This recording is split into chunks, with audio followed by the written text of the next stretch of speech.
लंकापुरी दहनम् पश्चाद् रावण कुंभकर्ण हननम् चैतब्धिरामायणम्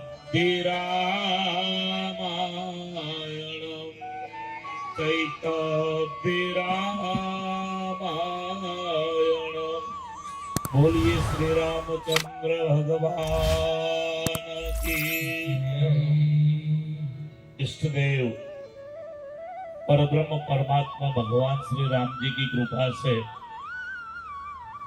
आज मां अंबा जी की गोद में बैठ के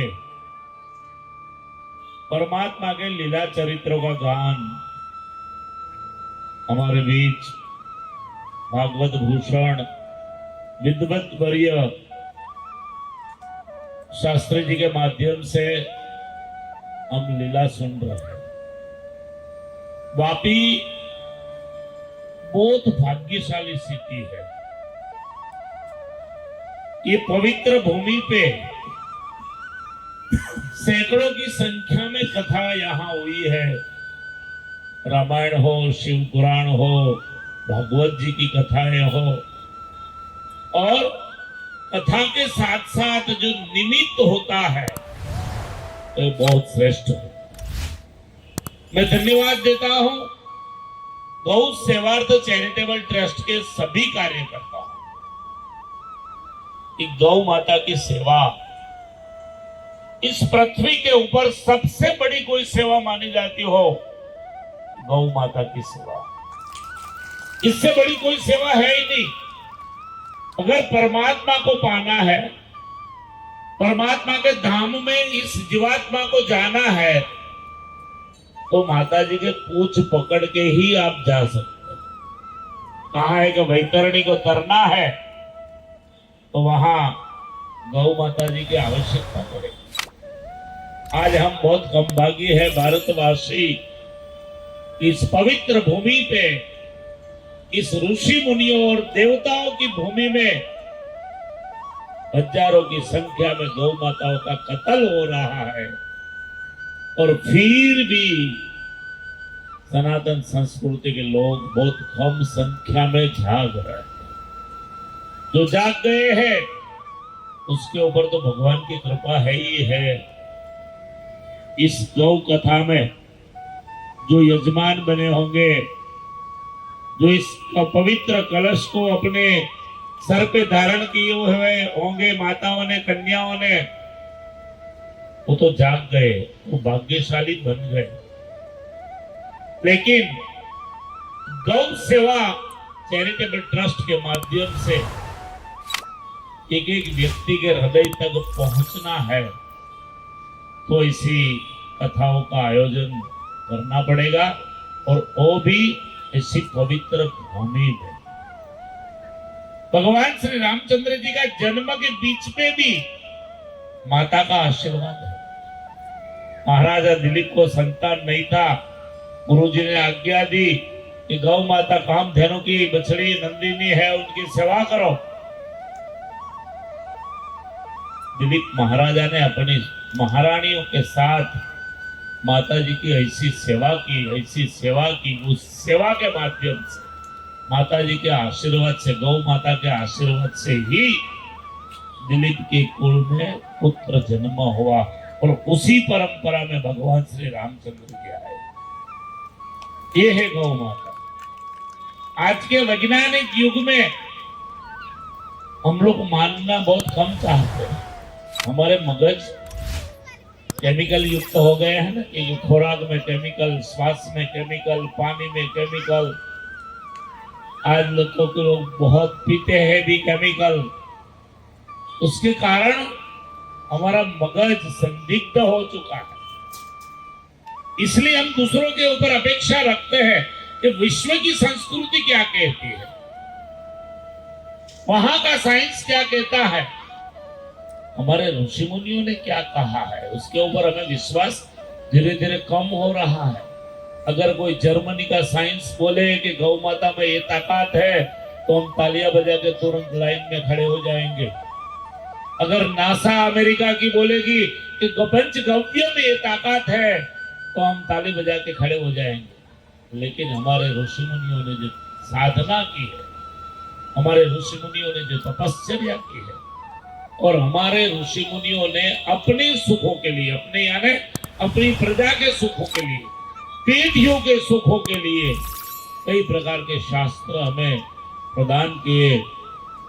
उसमें हर कोई शास्त्र, सनातन संस्कृति का कोई शास्त्र ऐसा नहीं है कि जिसमें गाय माता का महत्व न दिया। अभी अभी नासा वालों ने कहा कि कुछ दिन गौ माता के हक करो, आपके कष्ट दूर हो जाएंगे। वहां लोग डॉलर दे के लाइन में लग गए, बल्कि वहां गौ है ही नहीं, तो काव है। अपनी जो गौ माता, ये सुंदर गौ माता है, वो वहां नहीं है, वो तो काव है, वो तो बनाया हुआ प्राणी है। हमें मानना जरूरी नहीं है कि आजकल जो गौ माता का दूध पी रहे जर्सी ने, ऑस्ट्रेलियन, वो हमारी माता नहीं है। वो माता के समान तो नहीं है, मौसी के समान भी नहीं है। ये मगज में मत रखना कि जहां जहां गौशाला है वहां ऐसे गौ माता हो, जर्सी गौ माता, वो भी हमारी माँ है, नहीं, वो अंग्रेज है।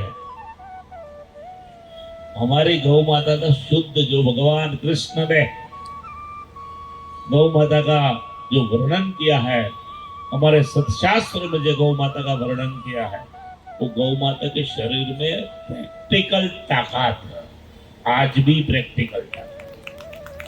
सनातन संस्कृति के हिसाब से देखो तो शास्त्रों ने कहा है कि माता के शरीर में 33 करोड़ देवताओं का आवास है, यानी 33 प्रकार के देवता है जो हमारी सनातन संस्कृति में बताए हैं। वो सभी देवता गौ माता के शरीर में निवास करते हैं। आपको अगर 33 कोटि देवताओं को भोजन कराना है, अगर आपको 33 करोड़ देवताओं की स्तुति करनी है, अगर आपको 33 करोड़ देवताओं का पूजन करना है, एक गौ माता का पूजन। पूरी सनातन संस्कृति, इसके ऊपर और कोई है ही नहीं। ये बात होगी शास्त्रों के मत की, ये महिमा मंडन की। अब मैं कुछ बात करता हूं आपको प्रैक्टिकल। अब किसी भी गौशालाओं में चले जाओ, गौशाला यानी हरता फरता अस्पताल, टेक्नोलॉजिकल अस्पताल, जहां शल्य की आवश्यकता नहीं है, जहां ऑपरेशन की आवश्यकता नहीं है, खाली 5 मिनट प्रैक्टिकल कर लेना। जिसको डायबिटीज हो 300 से ऊपर, जिसका कोलेस्ट्रॉल हाई हो, उसको मैं बोल रहा हूं, क्योंकि मैं गौ माता के बीच में रहता हूं। मेरी यहाँ 30 गौ माताएं हैं सलवा में, गिर ओरिजिनल गिर गौ माता। तो मैं मेरा प्रैक्टिकल बता रहा हूं। किसी को भी डायबिटीज 300 से ऊपर है, किसी का भी कोलेस्ट्रॉल हाई है, खाली 5 मिनट अपनी शुद्ध शास्त्रों ने बताई हुई गौ माता के शरीर में 5 मिनट, ओनली 5 मिनट्स ऐसा हाथ घुमाना, आपके स्ट्रेस निकल जाएंगे, आपकी डायबिटीज निकल जाएंगी, आपका कोलेस्ट्रॉल खत्म हो जाएगा बिना टिकली। विश्वास में नहीं आता हो तो कल से प्रैक्टिकल कर लेना। मैं खुद डायबिटीज का पेशेंट था, आज नहीं था। 350 के ऊपर डायबिटीज रहती थी, गौ माता की कृपा से आज डायबिटीज 0 है, बिना टिकली। दूसरा प्रैक्टिकल आपको दिखे ऐसा दिखाओ, ये तो लंबी बात है। पंचगव्यों में से सामने एक छोटा सा स्टोर लगा हुआ, वहां पंचगव्य की गौमय से कुछ चीजें बेची जाती है। उसमें गौ माता के गोबर से बनाई हुई माला भी है, उसमें छोटा सा चिप्स है, एंटी रेडिएशन चिप्स, बहुत छोटा सा। हमें सबको मालूम है कि आज के मोबाइल के बिना आज का युग चलने वाला नहीं है। छोटा बच्चा भी जन्म से मोबाइल का आदी बन रहा है। दिन भर हम मोबाइल को बस जरूरत है या बिन जरूरी है घुमाते रहते हैं, और वो हमारी बॉडी को नुकसान कर रहा है। कई लोग हमें पूछने आते, स्वामी जी इसको कैंसर हो गया, इनका तो जीवन बहुत पवित्र था, बाहर का कुछ खाया नहीं, केमिकल कुछ नहीं लिया, कोई व्यसन नहीं है, तो कैंसर कैसे हो गया? कई वजह ऐसी है, हम जिस इलाके में रहते हैं उसका श्वास जहरी है, धुआं जहरी है, नीचे का पानी में केमिकल है, तो आपको व्यसन हो या रेडिएशन नुकसान करता है नहीं करता है। खाली आप प्रैक्टिकल वहां वो बताएंगे वो लोग, प्रैक्टिकल आपको हाथ में मोबाइल रखेंगे, हाथ नीचे दबाएंगे, तुरंत दब जाएगा। खाली वो चिप्स जेब में डाल दो, फिर दबाओ, किसी की ताकत नहीं दबा पाएगा, तो बहुत ताकत करनी पड़ेगी। ये ताकत है पंचगव्य में, मैं बात करता हूं पंचगव्य की। एक कंडा गौ माता का सूखा घास, गौ मई का एक कंडा आपकी कोई भी रूम में रख लो, सभी रूम में रखो। जितना भी एंटीवायरस है, नुकसान करने वाला नेगेटिव वायरस है, वहां पड़ा पड़ा खींच लेगा। ये ताकत है गौ मई में। ये ताकत हमारे शास्त्रों ने बताई है। गौ माता की खुंद में, जो खुंद दिख रही है बीच में, उसमें सूर्य के तो नाड़ी होती है। और हम लोग जानते हैं कि सूर्य नारायण भगवान आरोग्य के देवता है। अपने स्वास्थ्य को बचाने वाले सूर्य नारायण भगवान है, वनस्पति को बचाने वाले सूर्य नारायण भगवान है। अगर 15 दिन 20 दिन नहीं आए, सूर्य नारायण भगवान नहीं निकले, तो पूरी दुनिया आपको धुंधली हुई दिखाई पड़ेगी। तो गौ माता में सूर्य केतु नाड़ी है, और वो सूर्य केतु नाड़ी भगवान ने कुदरती दे गई है, और वो सूर्य नारायण भगवान की शक्ति को खींचती है अपने शरीर में, और वो दूध में आता है ये ताकत। उसी के कारण आज बाहर के साइंस बोलते हैं कि गौ माता के दूध में सुवर्ण है। बाहर के लोग बोलते हैं, हम नहीं मानते। ये ताकत है। छोटे बच्चे को, 1 साल से भी छोटे बच्चे को गौ माता का शुद्ध दूध पिलाओ, उसकी तेजस्विता, उसकी विचारधारा, उसकी बॉडी की शक्ति इतनी दूसरों से बहुत अलग बनेगी। लेकिन हम तो क्या है, भैंस का जिसका भी मिल गया, रामू का दूध आता है, किसका आता है, कहां से आता है, थैली में पैक होके आता है, क्या मालूम नहीं, दूध मां समझ के पी लेते हैं। इसलिए पीते हैं, अवेलेबिलिटी नहीं है। अवेलेबिलिटी इसलिए नहीं है कि हमको ये सब गोबर उठाना, गौ माता का पालन पोषण करना। आज हम तो अच्छे कपड़े पहनने वाले, सेंट लगाने वाले लोग हैं, पैसादार लोग हैं, तो हम कहाँ गौशाला में काम करने जाएंगे? ये हमारी विचारधारा हो चुकी है। हम नहीं जाएंगे तो हमारे बच्चे जाने वाले ही नहीं। इसलिए मैं धन्यवाद देता हूं ये आयोजक के सभी कमेटी के सभ्यों को। आप कुछ न करो तो कोई बात नहीं, भगवान ने आपको जो भी दिया होगा ना, उसमें से 5% 10% ऐसी संस्थाओं को प्रदान करना, योगदान देना। और वो भी देना नहीं है, आप तो कुछ नहीं दे पाते हो, माता की कृपा नहीं हो, भगवान की कृपा ना हो, तो आप क्या देने वाले हो? भगवान ने अगर आपको नहीं दिया है तो आप क्या दोगे? उनकी इच्छा के बिना कुछ नहीं होता है। लेकिन अगर हम सही संकल्प दिल से करें तो भगवान की कृपा भी उसमें जुड़ जाती है, और उस कृपा जुड़ने के कारण अपने जेब में हाथ जाता है, और हमारी पसीने से कमाई हुई धन लक्ष्मी कुछ अच्छे कार्य में आ गई, तो हमारे पूरे परिवार के लिए, हमारे जीवन के लिए एक बहुत बड़ा बीज पृथ्वी में डालने का पुण्य का कार्य है।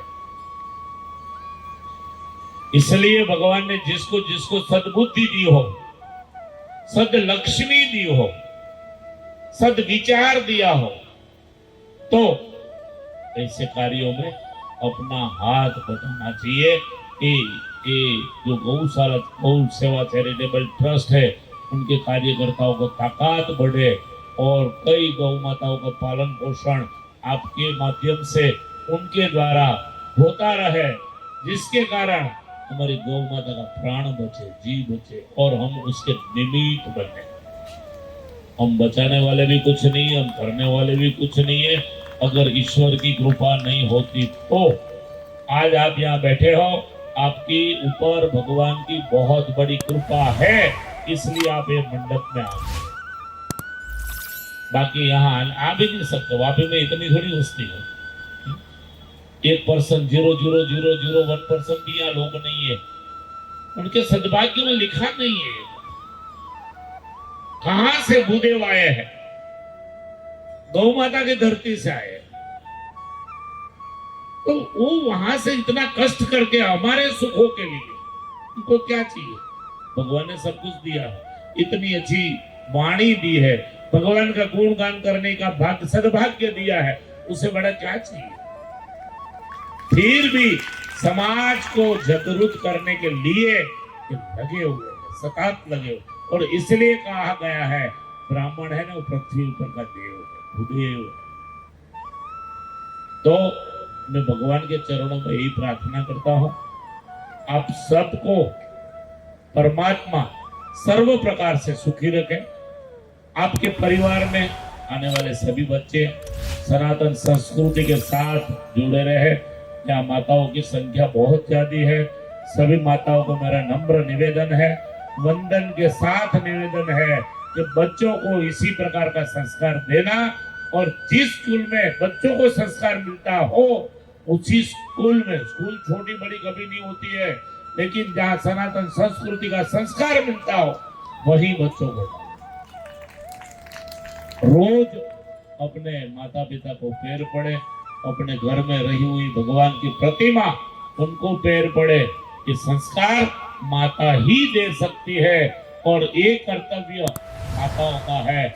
इसलिए आपकी भावी आने वाली पीढ़ी भी इस प्रकार जागरूक होकर समाज सेवा, धर्म सेवा, राष्ट्र सेवा करती रहे और उसी प्रकार की शक्ति भगवान आपको प्रदान करे, ये प्रार्थना मैं भगवान के चरणों में करता हूं। यहाँ एक गोबर से बनी हुई माला 3-4 प्रकार की होती है। अगर भगवान वैष्णवों को तुलसी की माला धारण करनी चाहिए। शैवी जो भगवान शिव के चंद्रमौलेश्वर के साथ जुड़े हुए हैं तो बिल्वी पत्र की माला या तो रुद्राक्ष की माला का पाठ करना चाहिए। और जिसको सदलक्ष्मी प्राप्त करनी हो, सदलक्ष्मी, लक्ष्मी नहीं, लक्ष्मी तो हर एक जगह पे आती है चली जाती है, उसको गोमय की माला से ओम श्री महालक्ष्मी नमः इस प्रकार के पाठ करने से, परमा माता जी की मूर्ति को धारण करके इस प्रकार के पाठ करने से, गोमय की माला से, तो सदलक्ष्मी आपको प्राप्त होगी और माता जी की कृपा से वो सदलक्ष्मी आपके परिवार में अंदर स्थिर रहेगी। भगवान सबको सर्व प्रकार से सुखी करे, आपके सभी मनोरथ गौ माता की सेवा के माध्यम से पूर्ण हो और गौ सेवा चैरिटेबल ट्रस्ट के कार्यकर्ताओं को बहुत बहुत शक्ति गौ माता और भगवान श्री रामचंद्र, भगवान कृष्ण, भगवान चंद्रमौलेश्वर, भगवान स्वामीनारायण, माँ जगत जननी अम्बा जी के चरणों में प्रार्थना करता हूँ कि उनको उस प्रकार की शक्ति प्रदान करे कि ऐसी सेवा उनके द्वारा होती ही रहे, होती रहे। इस वक्तव्य के साथ मैं मेरा वक्तव्य पूर्ण करता हूँ। सभी को जय गौ माता, जय श्री राम, जय स्वामीनारायण, जय श्री कृष्ण, जय माता जी।